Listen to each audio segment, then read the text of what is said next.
Okay बेटा, तो हम लोग आज का जो टॉपिक शुरू करते हैं वो शुरू करते हैं ओएसआई मॉडल। ओके बेटे, तो actually what is OSI model and why we use learn OSI model, this is too much important for you.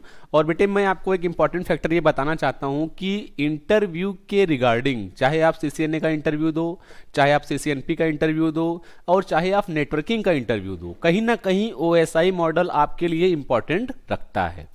तो ओएसआई मॉडल क्या है, why we must use this and why OSI model came in the market. OSI model market में क्यों आया, क्या use है OSI model का, क्यों यूज करते हैं ओएसआई मॉडल का, इन चीजों के बारे में हम समझते हैं। ओके बेटे, तो first of all we must know what is the meaning of OSI model and why we are just going to know about OSI model. देखो बेटा, सबसे पहले हम बात करते हैं कि ओएसआई मॉडल क्या है। देखो बेटा, ओएसआई का मतलब होता है ओपन सिस्टम इंटरकनेक्शन। क्या होता है? Open system interconnection. अब ओपन सिस्टम इंटरकनेक्शन इस मॉडल का नाम है। एक्चुअली इस मॉडल को डेवलप किया था किसने? स्टैंडर्ड ऑर्गेनाइजेशन ने। किसने डेवलप किया था? स्टैंडर्ड ऑर्गेनाइजेशन ने, जिसका नाम है आईएसओ। क्या नाम है? आईएसओ। आईएसओ का मतलब होता है इंटरनेशनल ऑर्गेनाइजेशन फॉर स्टैंडर्डाइजेशन। क्या मतलब होता है? International organisation for standardisation.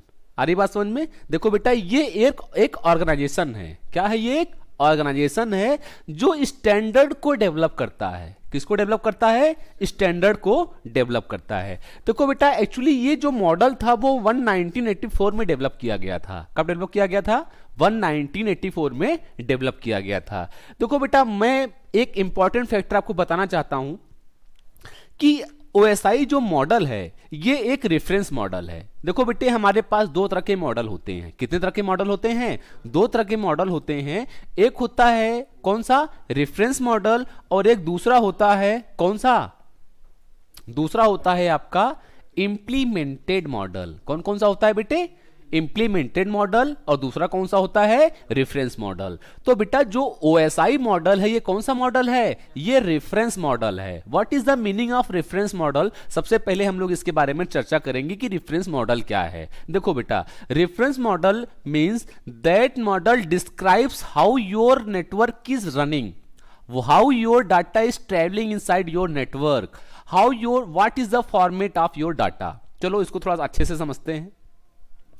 बेटा, रेफरेंस मॉडल जो होता है वो डिस्क्राइब करता है कि आपके नेटवर्क के अंदर डाटा कैसे ट्रेवल करेगा। क्या बोला मैंने? रेफरेंस मॉडल डिस्क्राइब करता है कि आपके नेटवर्क में डाटा कैसे ट्रेवल करेगा। ये इंप्लीमेंटेड मॉडल नहीं है। देखो यार, रेफरेंस मतलब जो उसके बारे में बताए, इंप्लीमेंटेड मतलब जो लागू किया गया हो। आ रही है बात समझ में? तो आप किसके बारे में बात कर रहे हो? एक रेफरेंस मॉडल के बारे में बात कर रहे हो, जो ये बताएगा कि ये आपका जो मॉडल है ये बताएगा कि आपके नेटवर्क में आपका डाटा किस तरह से फ्लो होता है और डाटा का फॉर्मेट क्या होता है जब डाटा आपके नेटवर्क में फ्लो होता है। आ रही है बात समझ में? तो ये बात आपकी क्लियर है कि रेफरेंस मॉडल क्या होता है। If someone is asking you, अगर आपसे कोई पूछता है कि what is the difference between reference model and implemented model, क्या पूछता है कि रेफरेंस मॉडल और इंप्लीमेंटेड मॉडल में डिफरेंस क्या है, तो व्हाट यू विल टेल? क्या बताओगे? You will tell reference model describes how your data is travelling inside your network and what is the format of your data, but implemented model is implemented on your system and your system is working on that implemented model। आ रही है बात समझ में?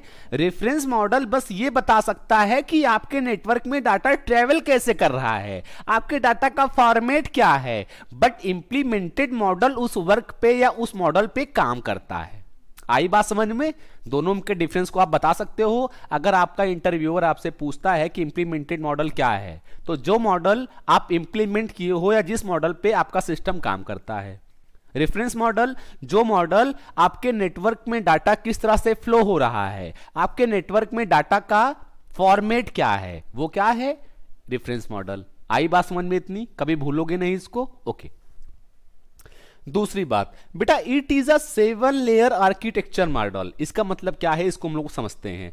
देखो बेटा, actually क्या है कि ये एक आर्किटेक्चर है जिसके अंदर 7 लेयर को क्या किया गया है, इंप्लीमेंट किया गया है, या 7 लेयर का क्या किया गया है, यूज किया गया है। मींस आप इसको दूसरे शब्द में कह सकते हो कि there are 7 layers are in OSI model. OSI model के अंदर कितनी लेयर है बेटे, 7 लेयर है। यहां तक बात हुई क्लियर। उसके बाद बेटे अगर मैं बात करता हूं, all layer has its own specific task. देखो बेटा, हर लेयर का अपना एक स्पेसिफिक टास्क होता है, मतलब इंडिपेंडेंट लेयर होती है। हर लेयर जो होती है, हर लेयर का अपना क्या होता है, एक स्पेसिफिक टास्क होता है, या आप कह सकते हो हर लेयर का अपना एक इंडिविजुअल क्या होता है, वर्क होता है।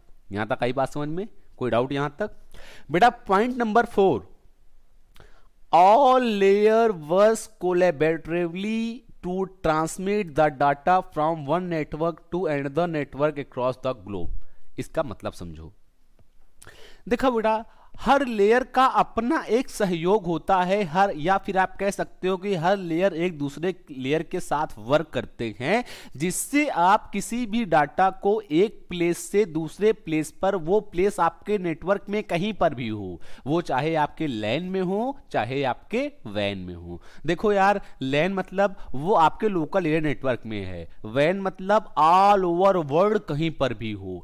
तो सारी की सारी लेयर आपस में सहयोग से उस डाटा को एक प्लेस से दूसरे प्लेस पर किसी भी नेटवर्क पर ट्रांसमिट कर सकती हैं।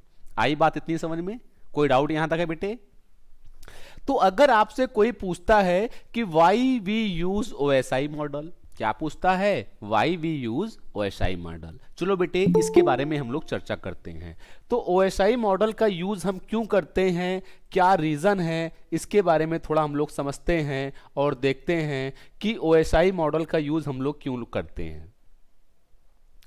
देखो बेटा, ओएसआई मॉडल का यूज करने का जो अपना एक पहला रीजन है, क्या है, वो ध्यान से सुनना समझना, क्योंकि ये इंटरव्यू के अकॉर्डिंग बहुत ही इंपॉर्टेंट टॉपिक है, और मैं आपको बताऊं तो कहीं ना कहीं ये इंटरव्यूअर आपसे पूछेगा ही पूछेगा। चलो पहली बात, देखो बेटा, ओएसआई मॉडल आने से पहले, before OSI model came in the market, OSI model के मार्केट में आने से पहले, if you want to use multiple vendor system in your system या in your network, OSI model के मार्केट में आने से पहले अगर आप डिफरेंट वेंडर के सिस्टम को या डिफरेंट वेंडर के कंप्यूटर को आप अपने नेटवर्क में यूज करना चाहते थे, तो ऐसा पॉसिबल नहीं था।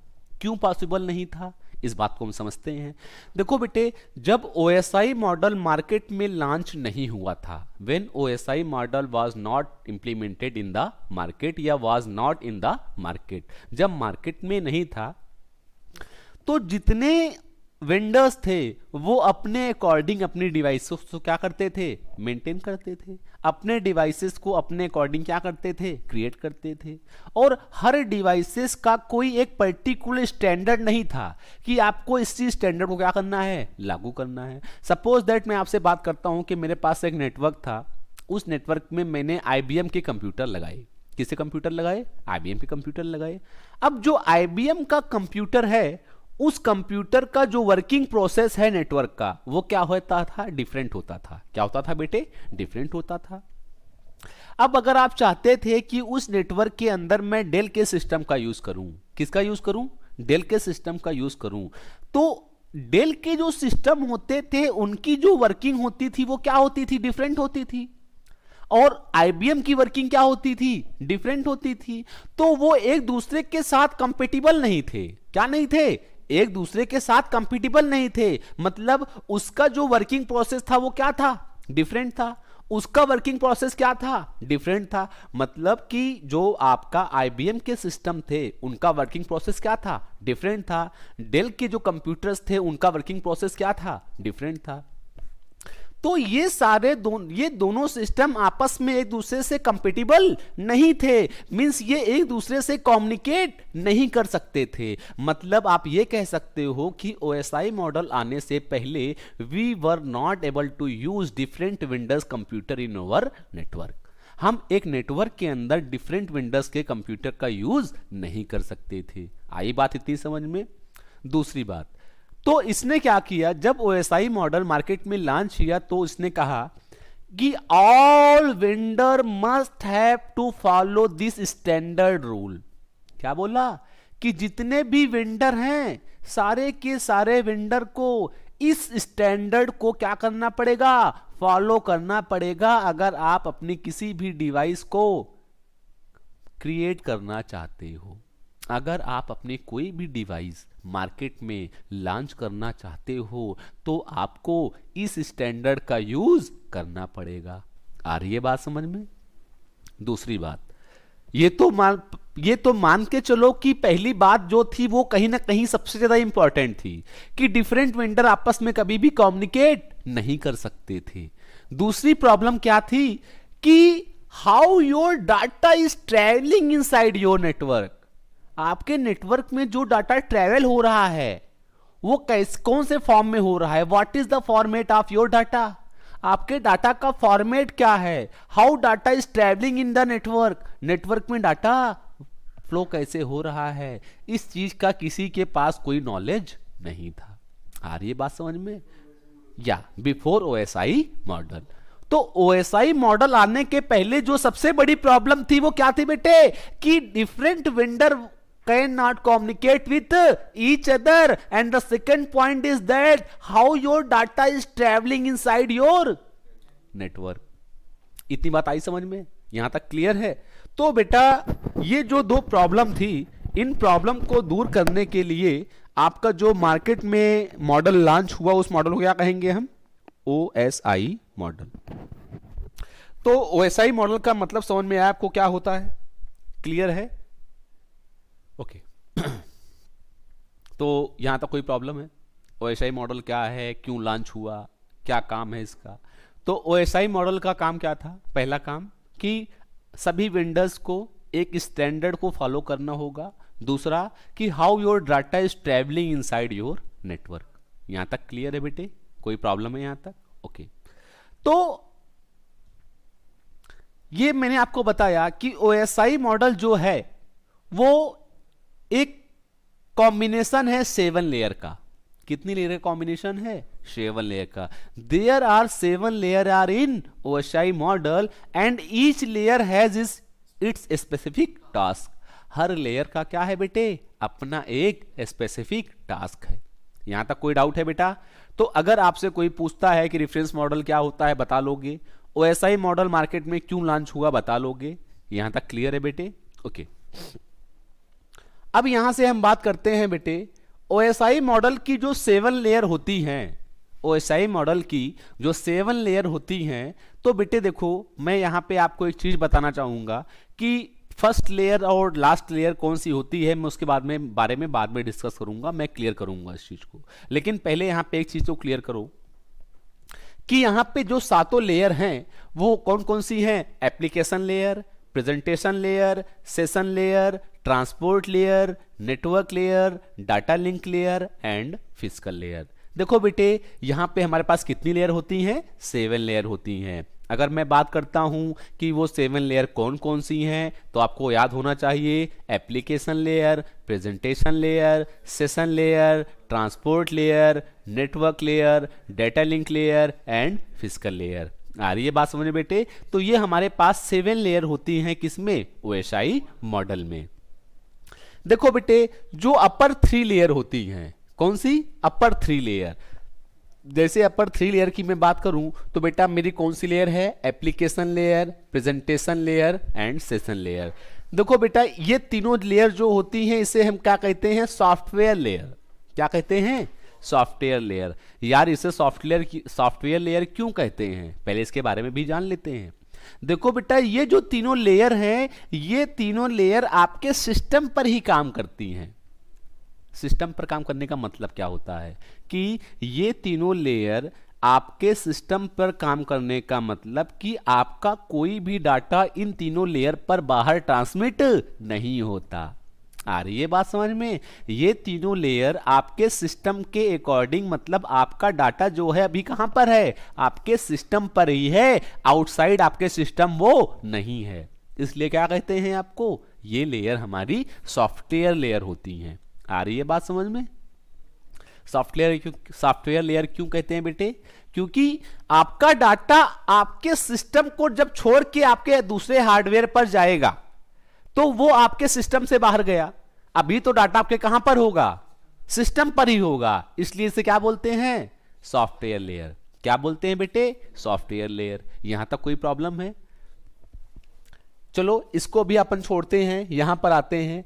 ये 3 लेयर जो हैं, network layer, data link layer and physical layer, बेटा इसे बोलते हैं हार्डवेयर लेयर। क्या बोलते हैं? Hardware layer. बेटा इसको हार्डवेयर लेयर क्यों बोलते हैं? क्योंकि इन सारे स्पेसिफिक टास्क के लिए आपके पास एक पर्टिकुलर हार्डवेयर होता है। जैसे नेटवर्क लेयर पे आपका राउटर काम करता है, डाटा लिंक लेयर पे आपका स्विच काम करता है, फिजिकल लेयर पे आपका हब काम करता है, आपके ट्रांसमिशन मीडिया काम करते हैं, आपके कनेक्टर्स काम करते हैं। ये मल्टीपल चीजें आपके कहां पे काम करती हैं? फिजिकल लेयर पे। तो ये जो आपका लेयर है, कौन सा लेयर हो गया बेटे? Hardware layer. ये कौन सा हो गया? Software layer. देखो बेटा, सॉफ्टवेयर लेयर और हार्डवेयर लेयर, इन दोनों के बीच में जो एक लेयर आ रही है वो कौन सी आ रही है? Transport layer. This layer is known as heart of the OSI model. ये heart of the OSI model क्यों कहते हैं? क्योंकि बेटे जो सॉफ्टवेयर लेयर और हार्डवेयर लेयर है, इन दोनों के बीच में जो कम्युनिकेशन कराता है वो कौन करवाता है? Transport layer. आ रही है बात समझने बेटे?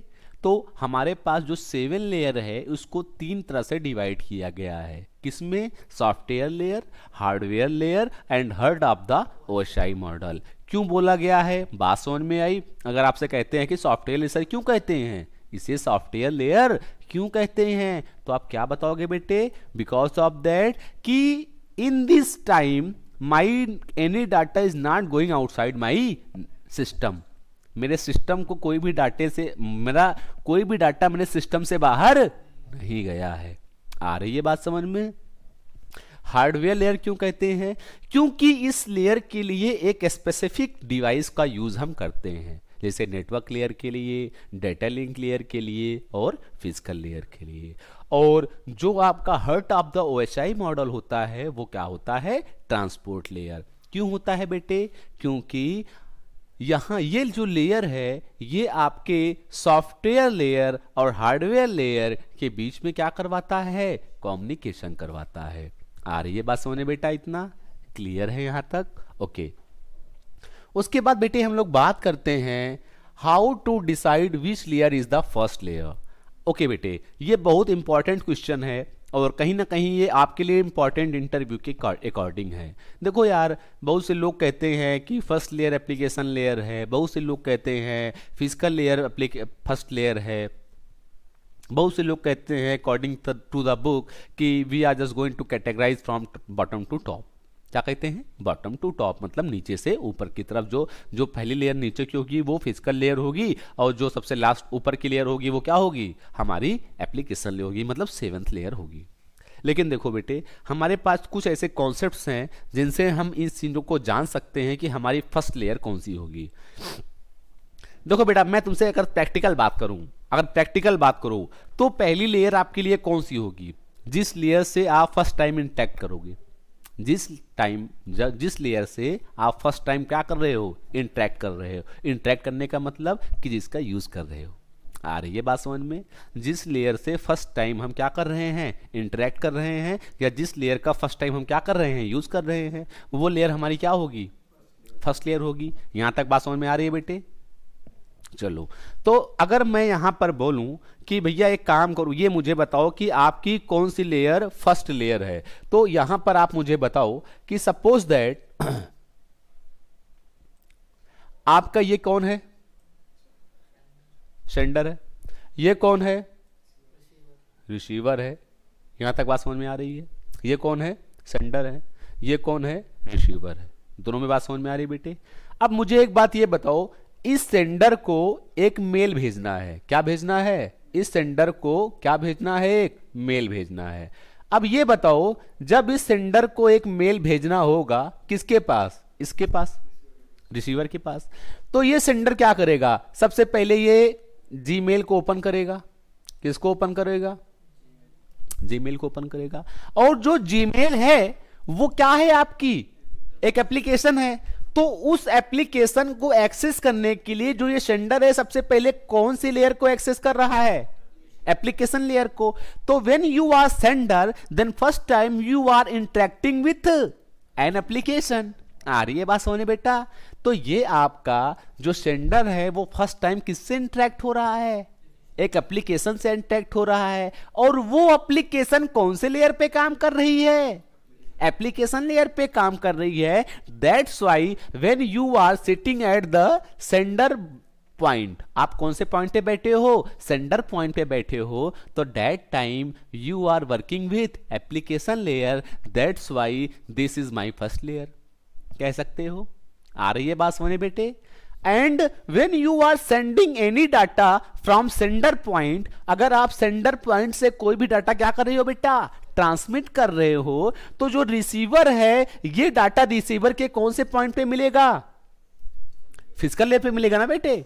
आप चाहे वायर नेटवर्क का यूज करो चाहे आप वायरलेस नेटवर्क का यूज करो, दोनों कंडीशन में जब भी डाटा आपको रिसीव होगा, दोनों कंडीशन में जब भी डाटा आपको रिसीव होगा तो आपके फिजिकल लेयर पे ही रिसीव होगा। कहां रिसीव होगा बेटे, फिजिकल लेयर पे ही रिसीव होगा।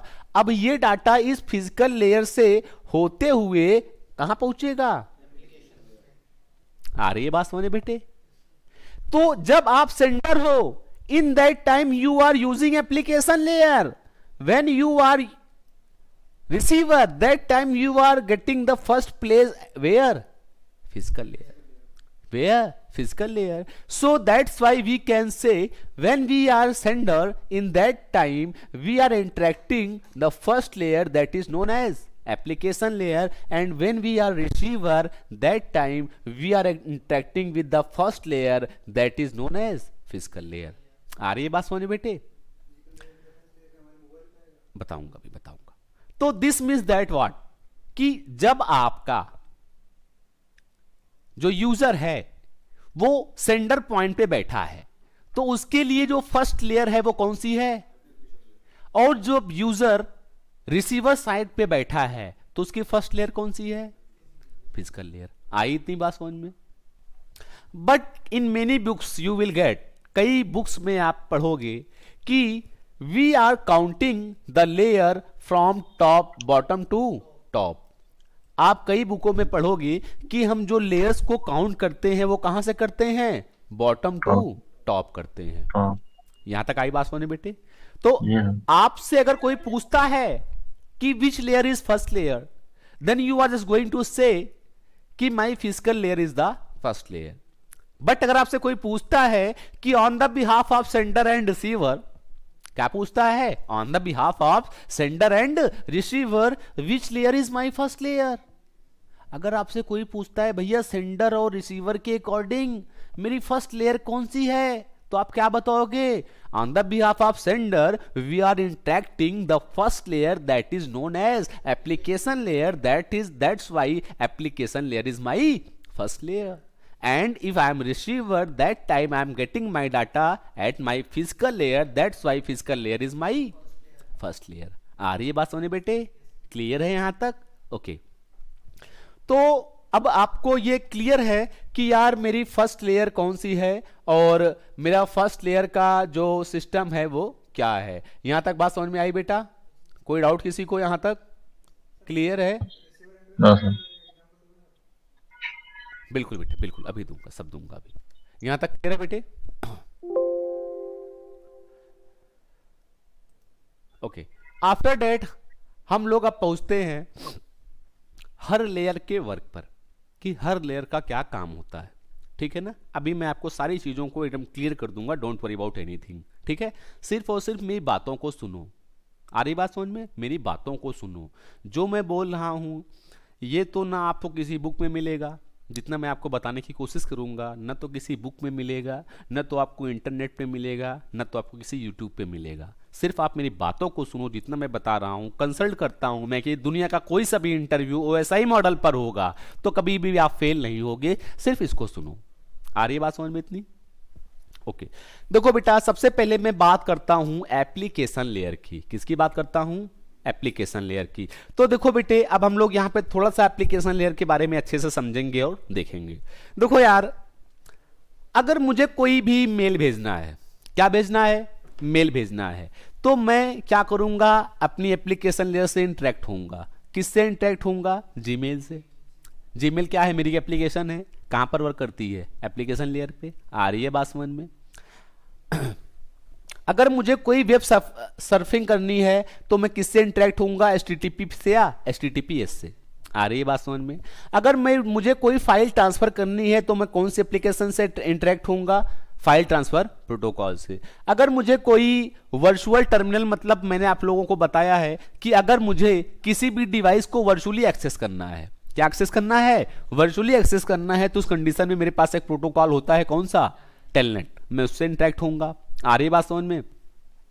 तो ये सारे जो हैं ये वर्क कहां पर कर रहे हैं, एप्लीकेशन लेयर के लिए। और एप्लीकेशन लेयर के लिए वर्क कर रहे हैं तो कौन से लेयर के लिए प्रोटोकॉल हो गए, ये एप्लीकेशन लेयर के प्रोटोकॉल हो गए। बात आ रही है समझ में। सबसे पहले बात समझो कि व्हाट इज एप्लीकेशन लेयर। क्या बोला मैंने, व्हाट इज एप्लीकेशन लेयर। तो देखो बेटे, यहां पे मैंने आपके लिए बहुत सिंपल सा यहां पे लिखा हुआ है कि application layer means what, this layer is responsible for providing an interface to the user to interact with the application। Actually बेटे क्या होता है कि ये लेयर रिस्पॉन्सिबल होती है। रिस्पॉन्सिबल मतलब उत्तरदायी होती है, या ये लेयर आपसे, आपके लिए काम करती है। कौन सा काम करती है, एक एप्लीकेशन को एक्सेस करने के लिए या एप्लीकेशन से इंटरेक्ट होने के लिए। क्या करती है, ये एक एप्लीकेशन को एक्सेस करती है, इंटरेक्ट करती है, किसके लिए, यूजर के लिए। जब भी यूजर किसी भी एप्लीकेशन का यूज करना चाहता है, अगर यूजर को क्या करना है बेटे, वेब सर्फिंग करनी है, क्या करनी है, वेब सर्फिंग करनी है, तो ये एप्लीकेशन लेयर आपको क्या प्रोवाइड करेगा, एक प्रोटोकॉल जो आपके बैकग्राउंड में चलेगा, कौन सा, HTTP या फिर HTTPS। आ रही बात समझ में। अगर आपको कोई फाइल ट्रांसफर करनी है, उस कंडीशन में ये एप्लीकेशन आपको क्या प्रोवाइड करेगा, एक प्रोटोकॉल FTP। अगर आपको कोई भी मेल भेजना है तो उस कंडीशन में आपको ये लेयर क्या प्रोवाइड करेगी, एक ईमेल सर्विस प्रोवाइड करवाएगी, जिसके बैकग्राउंड में आपका क्या चलेगा, SMTP, simple mail transfer protocol. अगर आपको किसी भी डिवाइस को वर्चुअली एक्सेस करना है तो उस कंडीशन में आपके बैकग्राउंड में जो प्रोटोकॉल चलेगा, कौन सा चलेगा, टेलनेट। आ रही बात समझ में। बहुत टेंशन मत लेना, इन फ्यूचर जो मैं चीजों को पढ़ाऊंगा तो वहां बताऊंगा कि टेलनेट का क्या काम होता है, किस तरह से हम किसी डिवाइसेस को टेलनेट करते हैं, क्या करते हैं, each and everything I will teach about telnet. Okay, but for this instance, इस टाइम के लिए आप इस चीज को समझो कि एप्लीकेशन लेयर एक यूजर को एक इंटरफेस प्रोवाइड करता है, जिससे यूजर उस एप्लीकेशन को क्या कर सके, एक्सेस कर सके। जब आप कोई सा भी ब्राउजर ओपन करते हो, तो उस ब्राउजर को जब ओपन करते हो ना, तो उस ब्राउजर को ओपन करने के लिए आपके बैकग्राउंड में आपको जो इंटरफेस सपोर्ट कर रहा है वो कौन कर रहा है, एप्लीकेशन लेयर। और उस एप्लीकेशन लेयर उस टाइम पे कौन से प्रोटोकॉल का यूज करता है, HTTP और HTTPS का। आ रही है बात समझ में। जब भी आप किसी भी फाइल को अपलोड करोगे या डाउनलोड करोगे, जब भी आप किसी भी फाइल को अपलोड करना चाहते हो या फिर डाउनलोड करना चाहते हो, उस कंडीशन में आपका एप्लीकेशन लेयर आपको एक इंटरफेस प्रोवाइड करेगा, और उस इंटरफेस के बैकग्राउंड में जो प्रोटोकॉल रन होगा वो कौन सा होगा, FTP। कौन सा होगा, FTP मतलब फाइल ट्रांसफर प्रोटोकॉल। आ रही है बात समझ में। इसी तरह से जब आप किसी को मेल भेजना चाहते हो तो उस वक्त आपका जो प्रोटोकॉल काम करता है वो कौन सा करता है, SMTP, simple mail transfer protocol. जब आप किसी के सिस्टम को वर्चुअली एक्सेस करना चाहते हो, मतलब राउटर्स को या स्विच को वर्चुअली एक्सेस करना चाहते हो, उस टाइम पे जो प्रोटोकॉल रन करता है वो कौन सा करता है बेटे, टेलनेट। आ रही बात समझ में। तो यहां पर मैंने आपको बताया कि अगर आपसे कोई पूछता है कि what is the working of application layer, application layer का काम क्या होता है, तो आपको सिर्फ इतना ही बताना है कि application layer is responsible for providing an interface to the user. किसके लिए, to interact with the application. किसी भी एप्लीकेशन से इंटरेक्ट होने के लिए या किसी भी एप्लीकेशन का यूज करने के लिए हम अगर जिस लेयर का यूज करते हैं वो लेयर कौन सी होती है बेटे, एप्लीकेशन लेयर। एप्लीकेशन। आ रही है बात समझ में यहाँ तक बेटे? कोई डाउट जी है सर। यहाँ तक? तो नो बेटे सर। यहाँ पर हमारा कोई भी एप्लीकेशन हम वेब सर्फिंग के लिए यूज़ करें या फिर फाइल ट्रांसफ़र के लिए यूज़ करें, फॉर ईमेल के लिए यूज़ करें, फॉर वर्चुअल टर्मिनल के यूज़ करें, तो ये सारी एप्लीकेशंस मुझे कौन एक्सेस करवाएगा? Application layer. आई यहाँ तक बात समझ बेटे? क्लियर है जी। यहाँ तक? जी चलिए, सर। ओके बेटे। अब हम लोग बात करते हैं बेटे किसकी? अब हम लोग बात करते हैं बेटे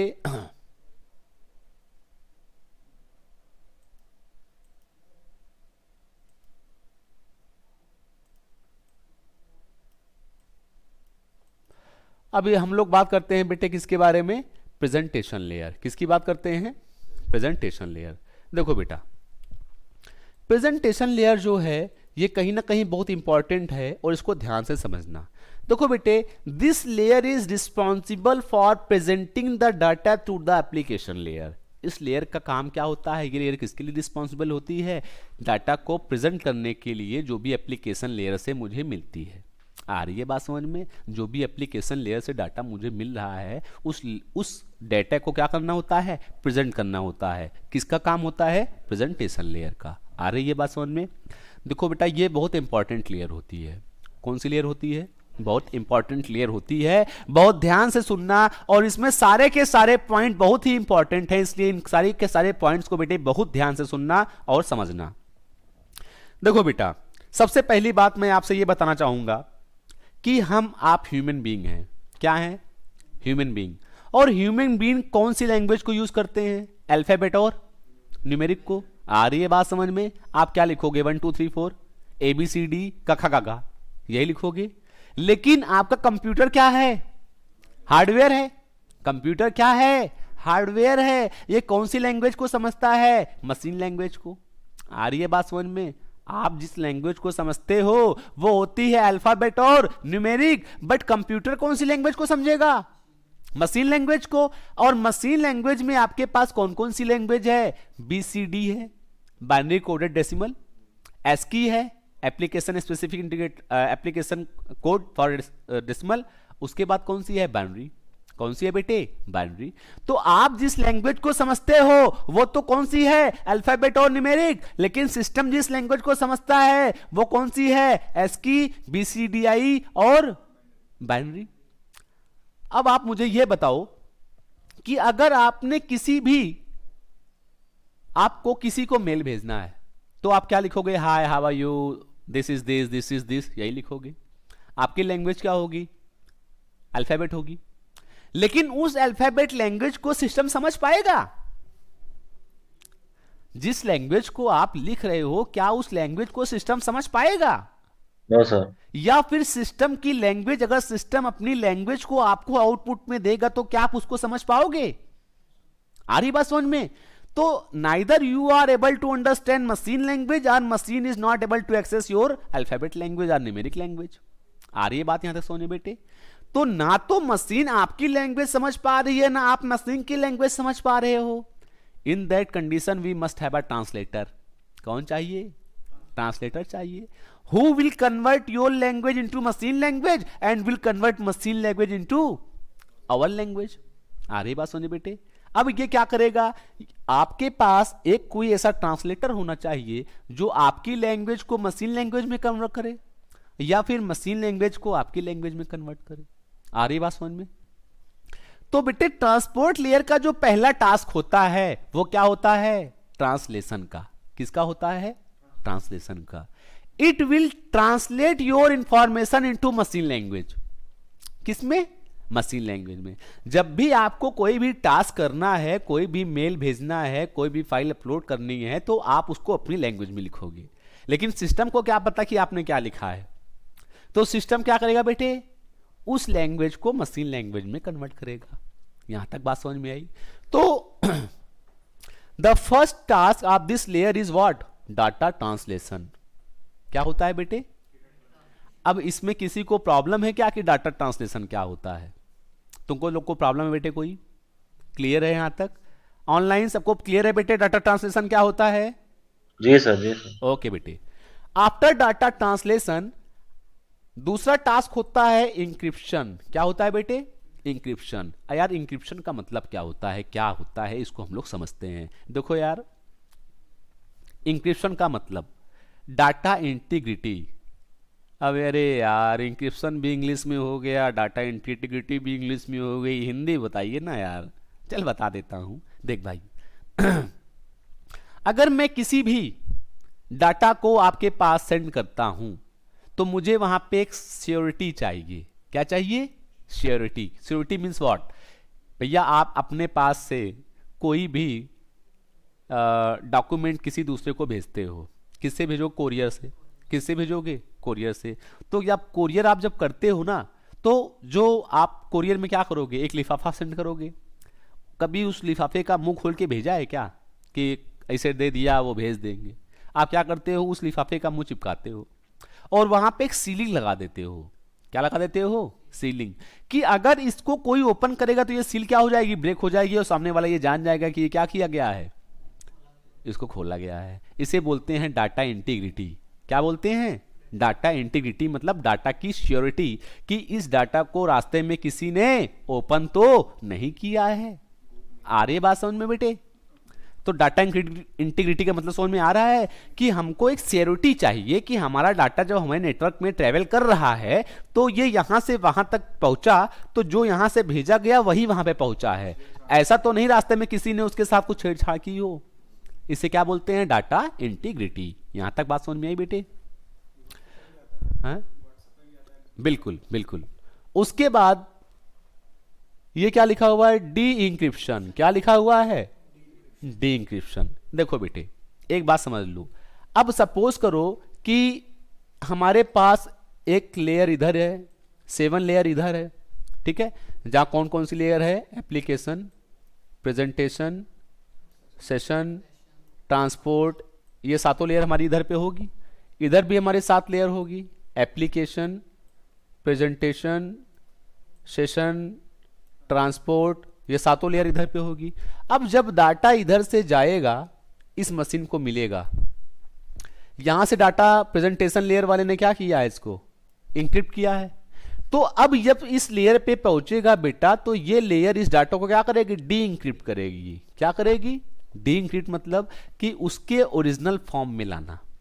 आ रही है बात समझ में? इंक्रिप्ट करना मतलब उसके फॉर्मेट को चेंज कर देना। देखो यार, थोड़ा सा और समझो इंक्रिप्शन का मतलब। सपोज दैट मैं यहां से कोई डाटा भेजता हूं, हाय हाउ आर यू। क्या भेजा? Hi how are you. अब ये डाटा जब आप यहां से फॉरवर्ड करोगे तो ये डाटा आपका जब नेटवर्क में ट्रेवल होगा तो ये डाटा ऐसे नहीं जाएगा। ये नेटवर्क में कुछ ऐसा जाएगा, 0 1 2 अंडरस्कोर या हैश अंडरस्कोर ZAF, कुछ ऐसे करके इस डाटा का फॉर्मेट क्या हो जाएगा? चेंज हो जाएगा। तो ये क्या हो जाएगा? ये तो आपका ओरिजिनल टेक्स्ट फॉर्मेट है। कौन सा फॉर्मेट है? Original text format. लेकिन ये डाटा जब आपके नेटवर्क में ट्रेवल करेगा तो ये कुछ इस तरह से हो जाएगा।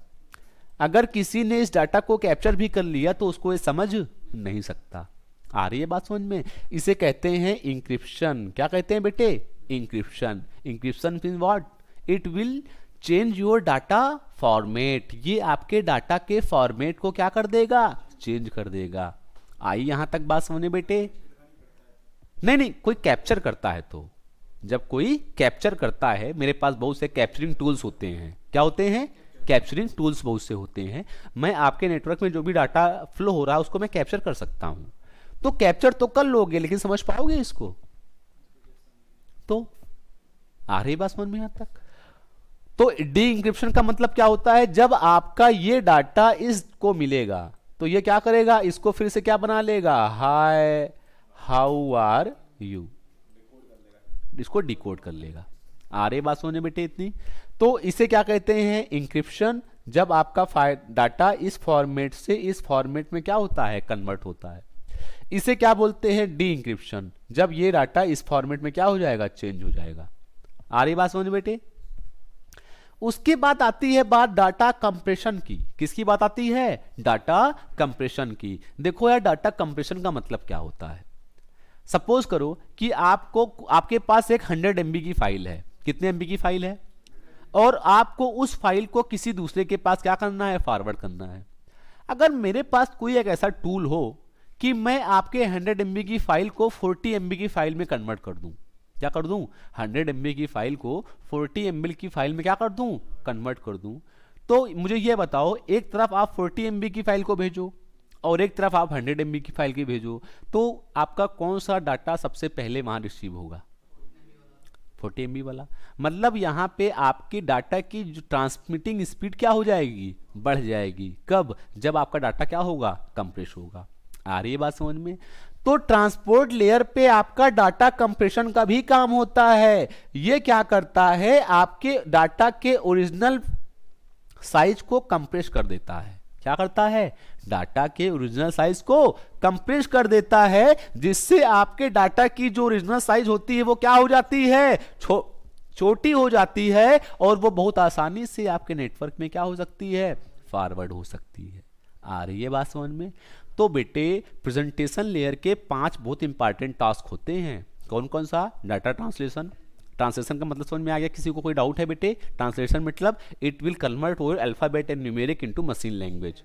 और जब वो आपके इस लेयर से, मतलब फर्स्ट ये कौन सा सेंडर है, ये कौन है, रिसीवर है, तो जब सेंडर से रिसीवर को मिलेगा तो ये क्या करेगा, इसको ट्रांसलेट फिर से कर लेगा। आ रही बात समझ में। दूसरा क्या काम है, इंक्रिप्शन का। क्यों करता है, डाटा इंटीग्रिटी के लिए करता है। आ रही बात समझ में। तीसरा काम क्या है बेटे, डी इंक्रिप्शन का। क्या करता है डी इंक्रिप्शन में बेटे, ये आपके डाटा के ओरिजिनल फॉर्मेट में लेके आता है। आ रही बात सुनिए बेटू।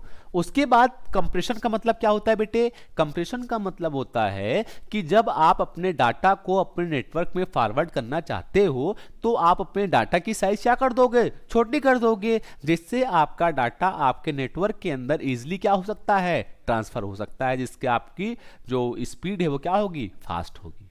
आ गई बात सुनिए बेटू यहां तक, ओके। अब यहां से डाटा जब कंप्रेस होके जाएगा बेटा इस लेयर से, तो इधर क्या हो जाएगा, डीकंप्रेस होगा ना बेटू। आ रही बात समझे। तो यहां पे डाटा क्या हो जाएगा, कंप्रेस, इधर क्या हो जाएगा, डीकंप्रेस। यहां तक की बात क्लियर हो गई बेटे। तो आपको यह पता चला कि एप्लीकेशन लेयर और प्रेजेंटेशन लेयर पे क्या क्या काम होता है। तो प्रेजेंटेशन लेयर का काम को समझ में आया कि this layer is responsible for presenting the data to the application layer. इस लेयर का काम क्या होता है, किस चीज के लिए रिस्पॉन्सिबल होता है, एप्लीकेशन पे जो भी काम किया है प्रेजेंटेशन लेयर पे उसको शो करना। साथ ही साथ data translation, data encryption, data decryption, data compression, data decompression. अगर आपका इंटरव्यूअर आपसे पूछता है कि what is the meaning of transport layer, क्या पूछता है, what is the meaning of transport layer. देखो बेटे, मैं ओएसआई मॉडल को खत्म करने के बाद मैं इंटरव्यू के क्वेश्चन भी इस पे लॉन्च करूंगा।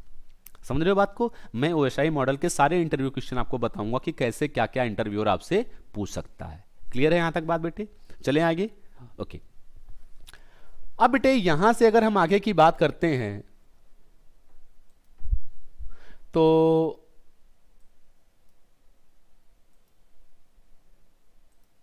अगर हम लोग यहां से थोड़ा आगे की बात करते हैं तो बेटा इसके बाद हमारी कौन सी लेयर होगी, ये हमारी कौन सी लेयर है, प्रेजेंटेशन लेयर।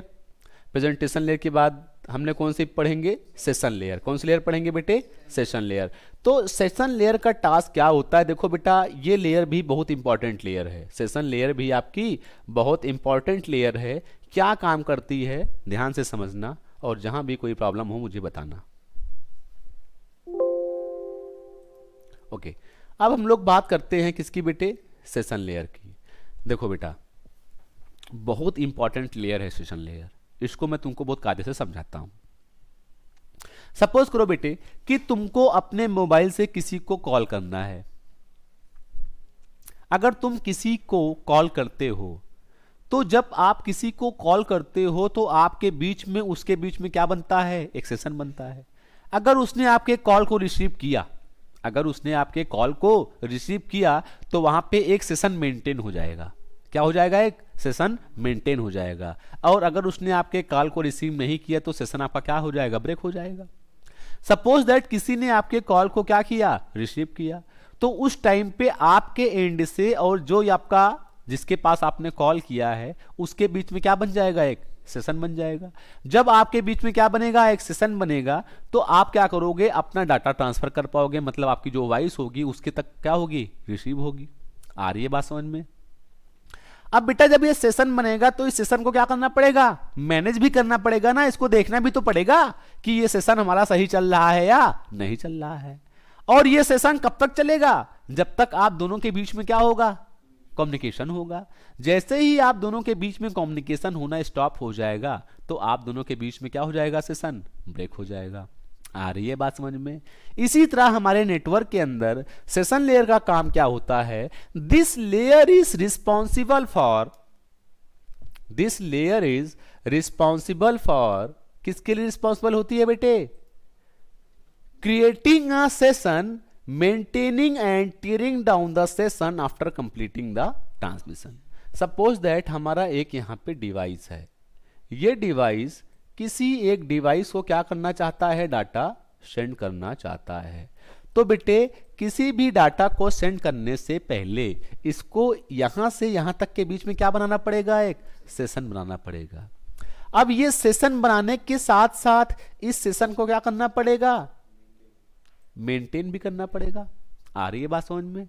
और मेंटेन करने के बाद अब जब ये हमारा यहां से कोई भी टास्क, मैं यहां से कोई भी फाइल यहां पे ट्रांसफर कर रहा हूं, तो यहां पे फाइल ट्रांसफर होने के बाद इस सेशन को क्या करना है बेटे, ब्रेक भी तो करना है।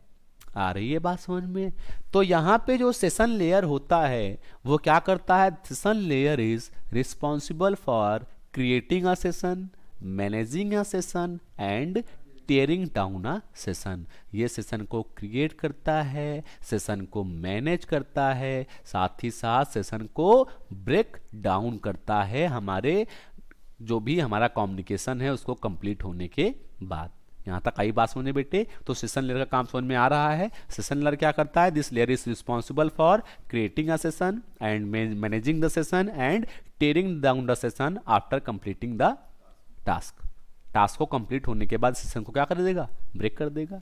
जैसे आप किसी को कॉल करते हो, तो जब आप किसी को कॉल करोगे ना, तो आपके बीच में उसके बीच में क्या बनेगा, एक सेशन बनेगा। और वो सेशन कब तक चलेगा, जब तक आप एक दूसरे से बात कर रहे हो। जैसे ही आप कॉल को ब्रेक करोगे, आपके दोनों के बीच के सेशन क्या हो जाएगा, ब्रेक हो जाएगा। तो ये काम कौन करता है, सेशन लेयर। आ गई बात समझ में यहां तक? चलो देखो बेटा, सेशन लेयर के 4 इंपॉर्टेंट टास्क होते हैं। कितने इंपॉर्टेंट टास्क होते हैं, 4 इंपॉर्टेंट टास्क होते हैं। सबसे पहले मैं बात करता हूं तो वो टास्क होता है ऑथेंटिकेशन का। किसका होता है, ऑथेंटिकेशन का। दूसरा किसका होता है, ऑथराइजेशन का। तीसरा किसका होता है, सेशन को मैनेज करने का। और चौथा किसका होता है, डुप्लेक्स का। आ रही है बात समझ में? अब मैं इन चारों के बारे में डिस्क्राइब करने जा रहा हूं। चलो बेटे, तो अब हम लोग एक एक चीज के बारे में समझते हैं कि किसका क्या मतलब होता है, ऑथेंटिकेशन का, ऑथराइजेशन का, और सेशन मैनेजमेंट का, और डुप्लेक्स मोड का। बात करें? ओके। तो बेटे सपोज करो कि आपका एक क्लाइंट है, आपके पास यहाँ पे क्या है, एक क्लाइंट है, और इस क्लाइंट को एक सर्वर से कोई भी डाउनलोड करना है डाटा। क्या डाउनलोड करना है, डाटा। ये मेरा क्या है, एक सर्वर है। क्या है ये, एक सर्वर। आ रही बात समझ में यहाँ तक? ये क्या है, सर्वर है। ये क्या है, क्लाइंट है। अब इस क्लाइंट ने क्या किया, यहां से यहां तक एक सेशन बना लिया। आ रही बात समझ में? अब आपका ये क्लाइंट इस सर्वर के साथ सेशन तो बना लिया, लेकिन क्या ये सर्वर इसको तुरंत परमिशन दे देगा किसी भी डाटा को डाउनलोड करने की? तो ये सर्वर क्या करेगा, इससे सबसे पहले क्या मांगेगा। अगर ये सर्वर किसी भी डाटा को डाउनलोड करना चाहता है और वो डाटा अब क्या करना है, मुझे किसी भी अकाउंट से पैसा ट्रांसमिट करवाना है। आप लोग आजकल पेटीएम चला रहे हो, यूपीआई चला रहे हो, मल्टीपल आपके पास सिस्टम है। तो आप क्या करोगे, आप क्या पेटीएम को ओपन करोगे, तुरंत पैसा ट्रांसफर कर दोगे, तुरंत पैसा को एक्सेप्ट कर लोगे? कुछ ना कुछ तो करना पड़ेगा। क्या करना पड़ेगा, वहां पे आपके पास कहीं ना कहीं क्या होगा कि यूजर आईडी होगी, कहीं ना कहीं क्या होगा, एक पासवर्ड होगा। हमारी बात समझ में? जब आप एक यूजर आईडी और पासवर्ड दोगे तो आप क्या कर सकते हो, उसमें लॉगिन कर सकते हो। आ रही है बात समझ में?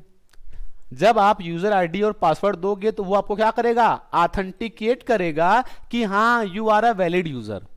क्या कहेगा, you are a valid user. लेकिन क्या वैलिड यूजर हो जाओगे तो क्या 10 करोड़ रुपए का 1 करोड़ रुपए का ट्रांसफर कर लोगे क्या, है? वैलिड यूजर हो गए तो कुछ भी कर लोगे क्या? उसके लिए तुम्हारे पास क्या होना चाहिए, अथराइजेशन होना चाहिए कि तुम कितना पैसा ट्रांसफर करने के अथराइज्ड हो। अब तुम्हारे अकाउंट में 10 रुपए है और तुम 1 करोड़ रुपए सेंड करोगे तो हो पाएगा क्या? उसके लिए वो क्या करेगा कि for what work you have access.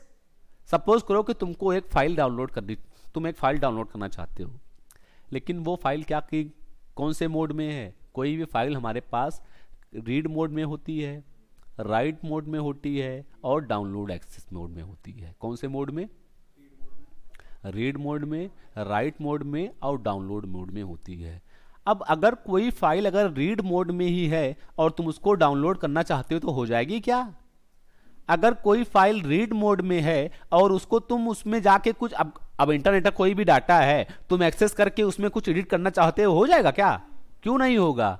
क्योंकि तुम उसके लिए अथराइज्ड ही नहीं हो ना यार, तुम उसके लिए अथराइज्ड ही नहीं हो। ये अथराइजेशन कौन देगा? सर्वर देगा।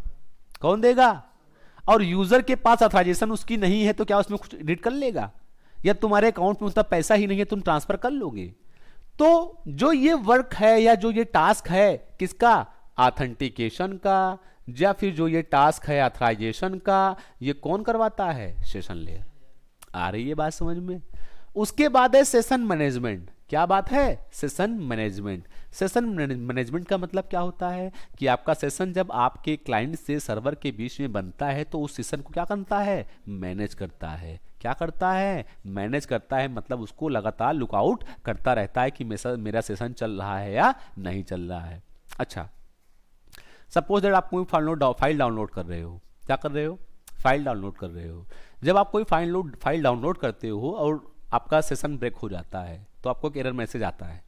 आ रही बात समझ में? और फिर से डाउनलोडिंग करते हो तो डाउनलोडिंग कहाँ से शुरू होती है? वहीं से शुरू होती है जहाँ से वो सेशन क्या होता है? ब्रेक होता है। तो ये कौन करवाता है? सेशन लेयर करवाता है।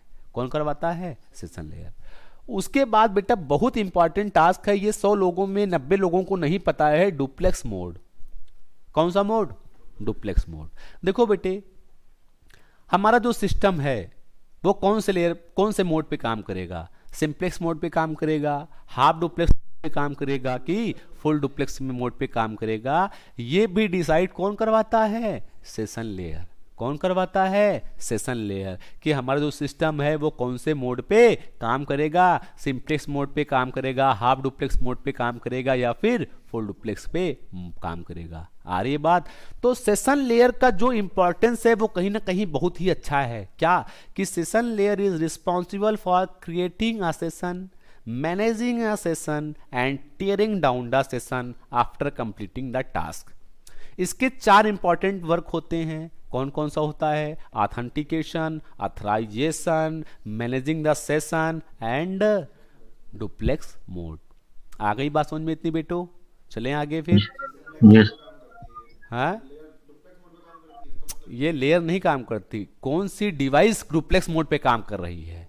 अब तुम्हारा जो डिवाइस है, अब तुम्हारा स्विच है, फुल डुप्लेक्स मोड पे काम करेगा। हब है, हाफ डुप्लेक्स मोड पे काम करेगा। टीवी है, सिंप्लेक्स मोड पे काम करेगी। तो ये कौन डिसाइड करवाता है? Simplex mode. चलो वो मैं बाद में बताऊंगा तुमको। यहां बात समझ में आई? चलो, उसके बाद हम लोग कहां पर आते हैं? Transport layer. और बेटे ये लेयर कहीं ना कहीं तुम्हारे लिए बहुत इंपॉर्टेंट लेयर है और मैं चाहूंगा कि इसको तुम लोग बहुत अच्छे से देखो। तो अगर मैं ट्रांसपोर्ट लेयर के बारे में बात करूं तो बेटे ये लेयर आपके लिए इंपॉर्टेंट क्यों है, पहले इसको जान लो। आपके नेटवर्क में जो भी डाटा एक एंड से दूसरे एंड तक, आपके नेटवर्क में जो भी डाटा एक एंड से दूसरे एंड तक जाता है वो कौन लेके जाता है? Transport layer. आ रही है बात समझ में? तो कहीं ना कहीं ट्रांसपोर्ट लेयर आपके लिए बहुत इंपॉर्टेंट है और ट्रांसपोर्ट लेयर के ऊपर मुझे एक सेपरेट क्लास देनी पड़ेगी। आ रही है बात समझ में? एक सेपरेट क्लास मैं इस पे ही रखूंगा ट्रांसपोर्ट लेयर पे, क्योंकि यहाँ पे 2 प्रोटोकॉल बहुत इंपॉर्टेंट हैं। टीसीपी और यूडीपी, जिसके बारे में इंटरव्यूअर बहुत क्वेश्चन पूछते हैं। आ रही है बात समझ में? तो टीसीपी और यूडीपी पे मैं एक सेपरेट क्लास लूंगा, एक सेपरेट वीडियो बनाऊंगा जिसमें मैं बताऊंगा कि तुम्हारा ट्रांसपोर्ट लेयर का अपना क्या स्पेशल टास्क है। चलूंगा आगे, बताऊंगा। अब देखो बेटे, this layer is responsible for end to end data delivery. इस लेयर का काम क्या होता है? End to end data delivery. मतलब यार एंड टू एंड का मतलब पहले समझ लो। एंड टू एंड का मतलब क्या होता है?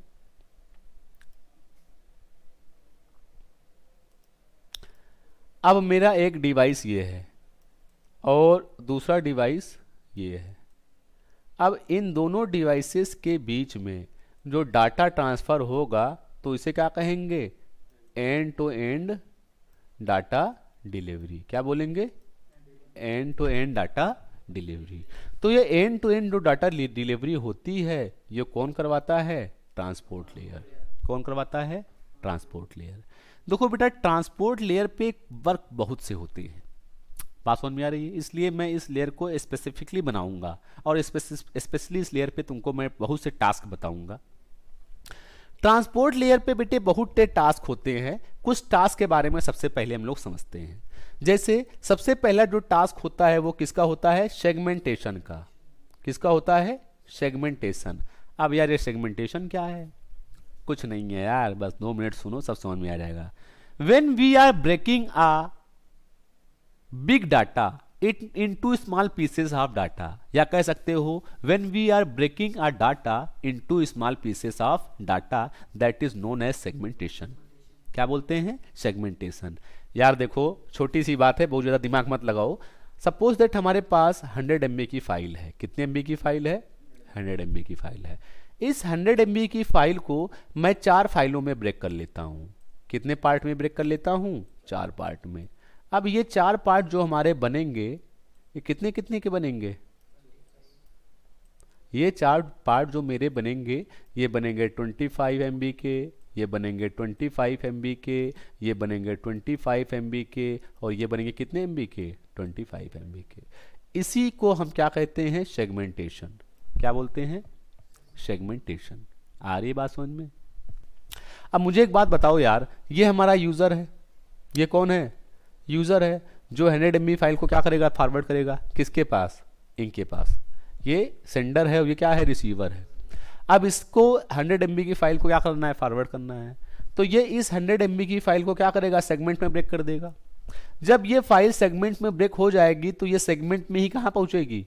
रिसीवर के पास पहुंचेगी। अब बेटा ये बताओ कि अब इस रिसीवर को सपोज करो कि पहले ये फाइल मिल गई, दूसरी बार ये फाइल मिली, तीसरी बार ये फाइल मिली और चौथी बार ये फाइल मिली। अब ये फाइल अब तो इसको तो सेगमेंट में मिल रही है ना इस यूजर को। अब इस यूजर को क्या करना पड़ेगा? रीअरेंज करना पड़ेगा ना, सीक्वेंस में करना पड़ेगा। अब इसके लिए इस सिस्टम को कैसे पता चलेगा कि हमारा कौन सा पहला है, कौन सा दूसरा है, कौन सा तीसरा है और कौन सा चौथा है? आ रही है बात समझ में? इसको पता भी तो चलना चाहिए कि हमारा पहला पार्ट कौन सा है, दूसरा पार्ट कौन सा है, तीसरा पार्ट कौन सा है और चौथा पार्ट कौन सा है। भाई रीअसेंबल भी तो करना पड़ेगा। तो इसके लिए ये यूज करते हैं सीक्वेंस नंबर का। किसका यूज करते हैं? सीक्वेंस नंबर का। अब यहां पे ये क्या करेंगे? जो ये पहली फाइल होगी इसको सीक्वेंस नंबर 1 देंगे, दूसरी फाइल जो होगी उसको सीक्वेंस नंबर 2 देंगे, तीसरी फाइल को सीक्वेंस नंबर 3 दे दिया, चौथी फाइल को सीक्वेंस नंबर 4 दे दिया। आ रही है बात समझ में? अब सपोज दैट ये सीक्वेंस नंबर 1 पहले पहुंच गया इसके पास, सीक्वेंस नंबर कुछ नेटवर्क कंजेशन थी इसलिए सीक्वेंस नंबर 2 नहीं पहुंचा, गया ड्रॉप हो गया। कौन सा पहुंच गया? सीक्वेंस नंबर 3 पहुंच गया। फिर सीक्वेंस नंबर 2 पहुंचा, फिर सीक्वेंस नंबर 4 पहुंचा। तो ऐसा तो पॉसिबल नहीं है ना कि आप पहले सीक्वेंस नंबर 1 को यहाँ पे कर दोगे, फिर सीक्वेंस नंबर 3 को करोगे, फिर सीक्वेंस नंबर 2 को करोगे, फिर सीक्वेंस नंबर 1 को करोगे। ऐसा तो पॉसिबल नहीं है ना यार। आके पूरा डाटा क्या हो जाएगा? चेंज हो जाएगा ना, उल्टा फुल्टा हो जाएगा ना। तो इसलिए जब डाटा को रीअरेंज किया जाता है तो वहां पे किसको देखते हैं? सीक्वेंस नंबर को। तो ये क्या करेगा? Sequence number 1, sequence number 2, sequence number 3, sequence number 4 से क्या करेगा? डाटा को अरेंज करेगा। आ रही है बात समझ में इतनी? तो ये बेटे जो सबसे पहला काम करता है किसका करता है? सेगमेंटेशन का। दूसरा काम क्या करेगा, सीक्वेंसिंग का। सीक्वेंसिंग का मतलब समझ में आ गया बेटे? सीक्वेंसिंग का मतलब जो सेगमेंट करेगा तो उस सेगमेंट के साथ एक सीक्वेंस नंबर अटैच कर देगा कि ये हमारा फर्स्ट सेगमेंट है, ये सेकंड सेगमेंट है, ये थर्ड सेगमेंट है, ये फोर्थ सेगमेंट है। उसके बाद मैं बेटे बात करता हूँ एरर डिटेक्शन की। किसकी बात करता हूँ? एरर डिटेक्शन की। देखो बेटे, अगर सपोज करो कि मेरा एक नेटवर्क यहाँ पे चल रहा है, दूसरा नेटवर्क यहाँ पे चल रहा है, तो यहाँ से कोई डाटा जब ट्रांसमिट हो रहा है तो हो सकता है कि नेटवर्क में कुछ कंजेशन हो जाए जिससे मेरा पैकेट ड्रॉप हो जाए, या नेटवर्क में कुछ प्रॉब्लम हो जैसे मेरा नेटवर्क जिससे मेरा डाटा क्या हो जाए, करप्ट हो जाए। तो जब यहाँ पर डाटा पहुँचता है तो उस डाटा की क्या होती है, चेकिंग होती है। किस चीज़ के लिए? एरर डिटेक्शन के लिए। आ रही है बात समझ में कि कोई एरर तो इस डाटा में नहीं है। एरर डिटेक्शन के बाद एक बात आती है एरर करेक्शन की। किसकी बात आती है? एरर करेक्शन की। तो एरर करेक्शन का काम क्या होता है, ये सब मैं तुमको पढ़ाऊंगा जब बताऊंगा टीसीपी यूडीपी। इसके बारे में मैं एक सेपरेट क्लास लूंगा टीसीपी और यूडीपी के बारे में, जिसमें मैं बहुत डीपली तुमको पढ़ाऊंगा कि टीसीपी और यूडीपी का काम कैसे होता है। उसमें मैं इन चीज़ों के बारे में अच्छे से एक्सप्लेन करूंगा। आ रही बात समझ में?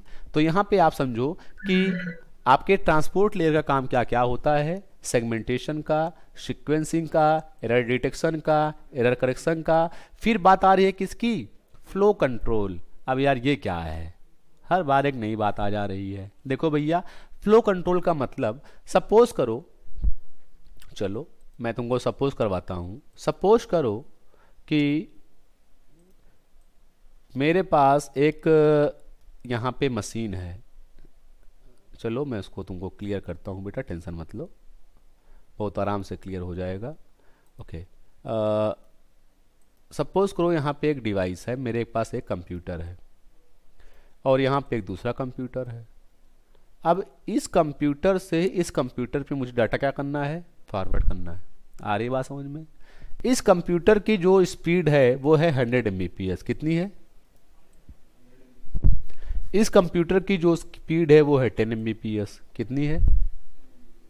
अब ये बताओ, अगर ये कंप्यूटर 100 Mbps की स्पीड से डाटा ट्रांसमिट करेगा तो क्या ये रिसीवर उस पूरे डाटा को एक्सेप्ट कर पाएगा? नहीं कर पाएगा। क्यों नहीं कर पाएगा?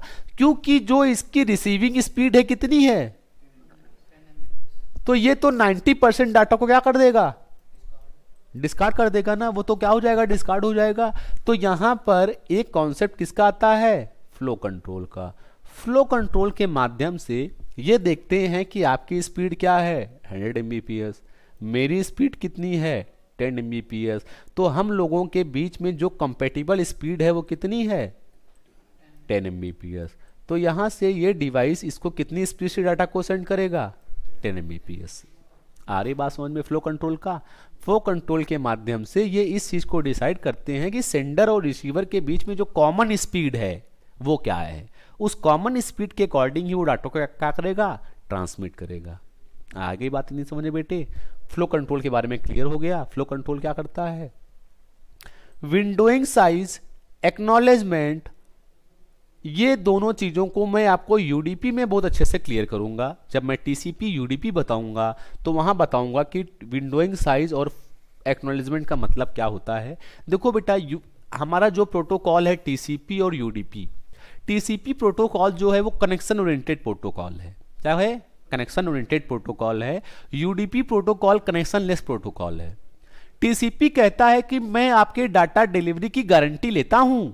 क्या कहता है, मैं आपके डाटा की गारंटी लेता हूं कि आपके डेस्टिनेशन तक पहुंचाऊंगा ही पहुंचाऊंगा।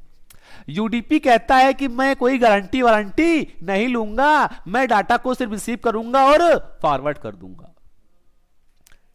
टीसीपी प्रोटोकॉल स्लोअर होता है किससे, यूडीपी से। क्यों? क्योंकि टीसीपी क्या कहता है, मैं गारंटी लेता हूं, और यूडीपी क्या कहता है, मुझे कोई गारंटी वारंटी नहीं लेनी है। तो टीसीपी के पास एक मैकेनिज्म होता है, जिस मैकेनिज्म को वो फॉलो करता है, इसलिए उसका जो स्पीड है वो क्या है, स्लोअर है। किससे, यूडीपी से। जहां पर मुझे स्पीड चाहिए, क्या चाहिए, स्पीड चाहिए। जहां पर मुझे ऐसा कोई प्रॉब्लम नहीं है कि मेरा कोई पैकेट ड्रॉप भी हो जाता है तो मुझे कोई प्रॉब्लम नहीं है। जैसे मैं बात करता हूं लाइव स्ट्रीमिंग की, किसकी बात करता हूँ? लाइव स्ट्रीमिंग की। यार तुम लोगों ने कई बार देखा होगा कि तुम्हारे यहाँ मूवी आ रही है, मैच आ रहा है, पिक्चर आ रही है, कई बार सिग्नल्स डाउन हो जाते हैं तो वो मूवी वहाँ पे रुक जाती है। 1 से 2 मिनट के बाद फिर वो स्टार्ट होती है, लेकिन वो 2 मिनट का सीन आपका क्या होता है? कट जाता है। या आप मोबाइल पे बात करते रहते हो, कई बार नेटवर्क कंजेशन होता है, आप क्या बोल रहे हो सामने वाले को सुनाई नहीं देता, तो क्या आपका वो डाटा फिर से रिट्रांसमिट होता है? नहीं होता ना। क्यों? क्योंकि यहां पे आप रियल टाइम पे काम कर रहे हो, यहां पे आप ब्रॉडकास्टिंग करवा रहे हो। जहां पे आप ब्रॉडकास्टिंग करवाते हो, जहां पे आप रियल टाइम पे काम करते हो, वहां पे आपको क्या चाहिए? स्पीड चाहिए। क्या चाहिए? स्पीड चाहिए। और जहां पे स्पीड चाहिए वहां पे कौन काम करेगा? यूडीपी काम करेगा। अब कोई फाइल तुम डाउनलोड कर रहे हो, अब उस फाइल के 100 MB की फाइल है, 2 MB डाउनलोड ना हो तो क्या तुम्हारा वो फाइल काम करेगा? यहां पे क्या चाहिए? मुझे डाटा की एक्यूरेसी चाहिए, पूरा डाटा चाहिए। जहां पर पूरा डाटा चाहिए वहां पर किसका यूज करूंगा? टीसीपी का यूज करूंगा। वैसे मैं इसके बारे में पूरा सेशन बनाऊंगा, सेशन पढ़ाऊंगा, जहां पे टीसीपी और यूडीपी के बारे में काफी क्लियर करूंगा।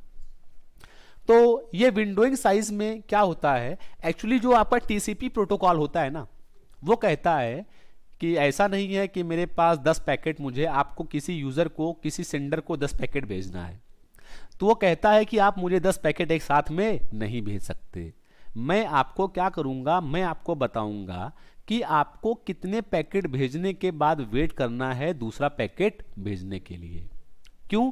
क्योंकि सपोज करो कि मेरे पास ये क्लाइंट है, इस क्लाइंट को 1 2 3 4 पैकेट यहां से भेजना है। अब ये 4 पैकेट ये भेज सकता है एक साथ में, लेकिन ये क्या कहेगा? नहीं, ये चारों पैकेट मेरे पास एक साथ में मत भेजो। सबसे पहले मुझे ये 2 पैकेट भेजो। ये 2 पैकेट भेजने के बाद ये कहेगा कि ये 2 पैकेट मैं तब भेजूंगा जब आप मुझे यहां से एक एक्नॉलेजमेंट दोगे। क्या दोगे?